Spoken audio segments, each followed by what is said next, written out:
Dans la série de quantification de l'énergie, on commence par la partie de l'effet photoélectrique. Avant de commencer, on va juste faire un petit rappel sur l'effet photoélectrique. On commence par cette image.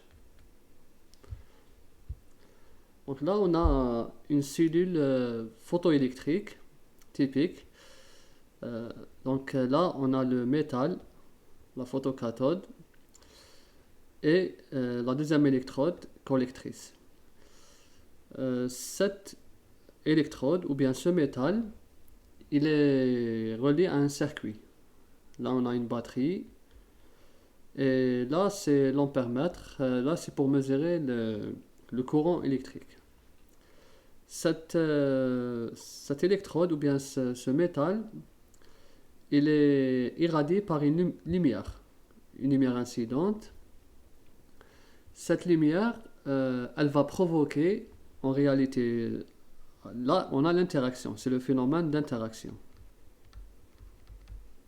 L'interaction, bien sûr, interaction, rayonnement, matière.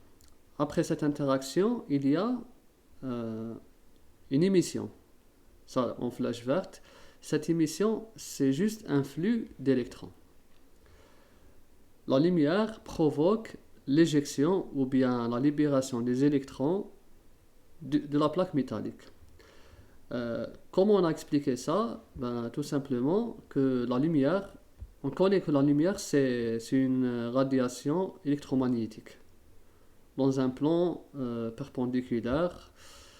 Ça, c'est la première définition de la lumière.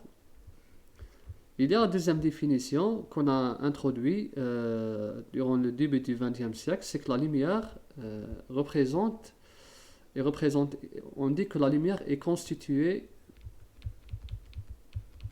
de particules. Ces particules,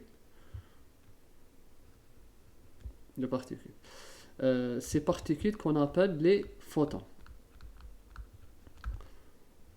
Donc, on peut définir la lumière comme une radiation électromagnétique, comme on peut la définir comme un ensemble de particules, un flux de particules.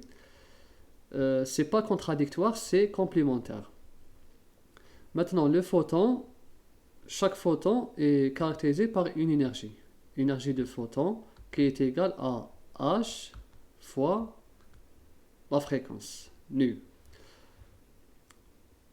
Donc cette lumière, dans cette expérience, on la considère comme un flux de particules. On voit ici comme c'est des particules. Les particules vont rentrer en contact avec la matière. Et si l'énergie est assez, c'est-à-dire correspond à l'énergie, à la force d'attraction des électrons dans le métal, là, on peut dire que les électrons peuvent être libérés et on va obtenir ce flux d'électrons. Donc voilà en tout. Bien sûr, là on va remarquer que l'ampère-mètre, pour mesurer le courant, on va voir que la flèche va se déplacer. Pourquoi? Parce qu'il y a un circuit d'électrons qu'on appelle un photocourant. Il y a un photocourant. Car le courant est généré par la lumière, ou bien plus précisément par les photons. Bien sûr, ce phénomène, il est interprété et on doit lui donner une équation pour comprendre.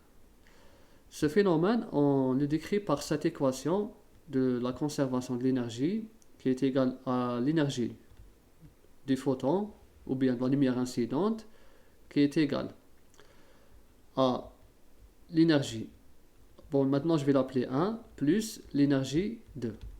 On va leur donner leur nom. L'énergie 1 plus l'énergie 2, leur somme est égale à l'énergie du photon. Bien sûr, l'énergie 1 est inférieure, plutôt, elle est inférieure à l'énergie du photon, les deux.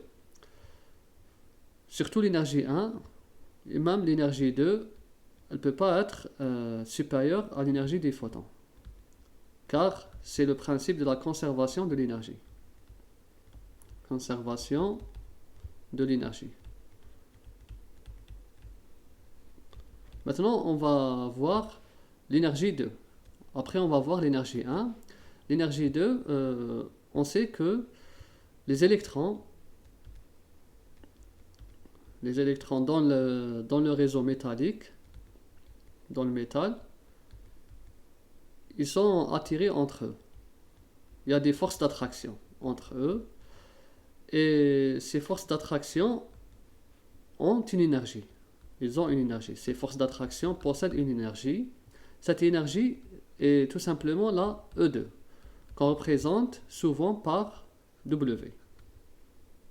W, c'est-à-dire c'est la fonction du travail. Le travail,